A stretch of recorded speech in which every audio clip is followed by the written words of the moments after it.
Okay, we are back for another DHCR rental history reading. This might be my juiciest one yet, where I hope this renter either got a huge refund or an adjustment to their rent way down, because this is a weird history. It has a ton of mistakes, and it's definitely worth a little bit more investigation on the renter's part. So let's get into it. I'm gonna read the history from my computer and I'm gonna put copies here.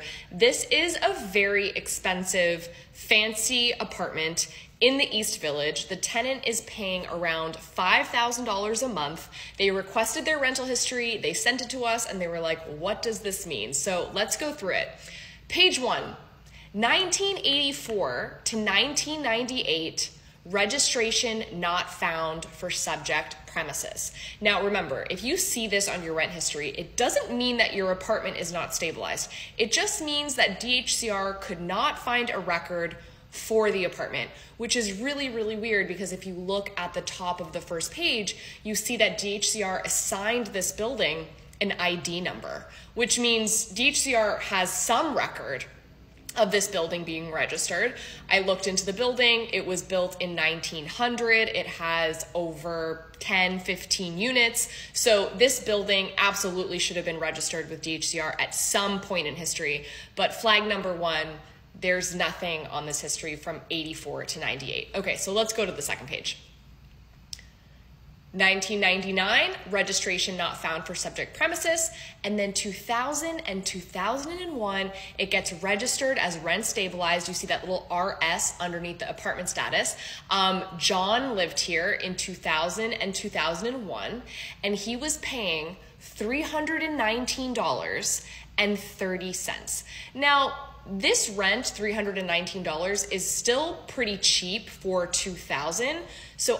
For the year 2000. So I suspect that John's actually been living there all throughout the 90s, and the landlord or one of the previous landlords just made a mistake and was not registering John's tenancy in this building. Then from 2002 to 2012, it goes back to registration not found for subject premises, which is really weird. It leads me to believe that this landlord is just very disorganized, because at a minimum, there should be some registration of tenancy changes. Maybe John moved out, someone moved in, maybe they did renovations. This history is just completely empty, which is so bizarre. And then we go to the last page, 2013 to 2023, registration not found for subject premises. But there is a tenant living in this unit because they're the one that sent us the history. They moved in a few years ago. They've been paying well over $5,000 per month, but there's no indication anywhere on the history that this apartment was deregulated. There's no indication that the landlord poured money into the apartment to do renovations to allow for the apartment to be deregulated, or for the rent to go from $319 all the way up until $5,000. Okay, so what does this mean? What should the renter do? Let's just for a second assume that the landlord legally deregulated the apartment by putting in the necessary investments into the apartment. So prior to 2019, landlords could renovate an apartment when someone moved out, and if they put enough money into the apartment that allowed them to increase the rent above the high rent threshold, then they would be allowed to deregulate the apartment. So let's just pretend that the landlord did that in 2001. To get the apartment from $319 to above the high rent threshold, the high rent threshold at the time was $2,000, so minus $319, they would have had to increase the rent by $1,681. In order for them to do that, to get that increase legally, they would have needed to spend, and I'm going to multiply that number by 40, they would have needed to spend $67,240 into the apartment in order to deregulate it. Now listen, it's not unfathomable that a landlord spent $70,000 renovating an apartment, new floors, new appliances, new all the things that you could do.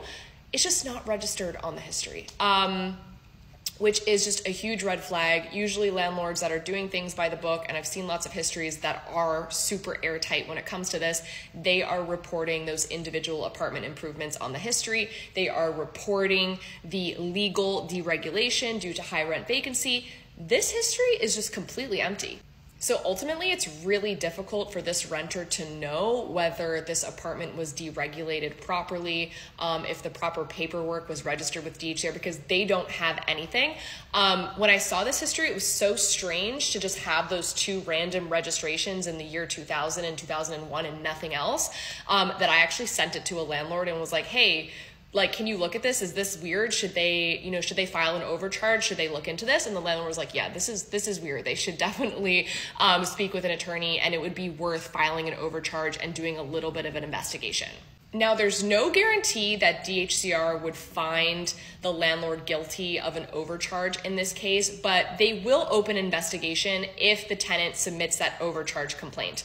DHCR will go to the landlord and say, hey, you need to send us receipts. You need to send us all the paperwork that showcases that you invested that $70,000 in 2002 or 2005 or whenever they did the renovation, which is also, the timeline is a little bit weird because I looked into this apartment online and it was first rented as like got renovated in 2015. So there's this gap between 2001 and 2015 that is just like, we have no idea what happened in that time frame.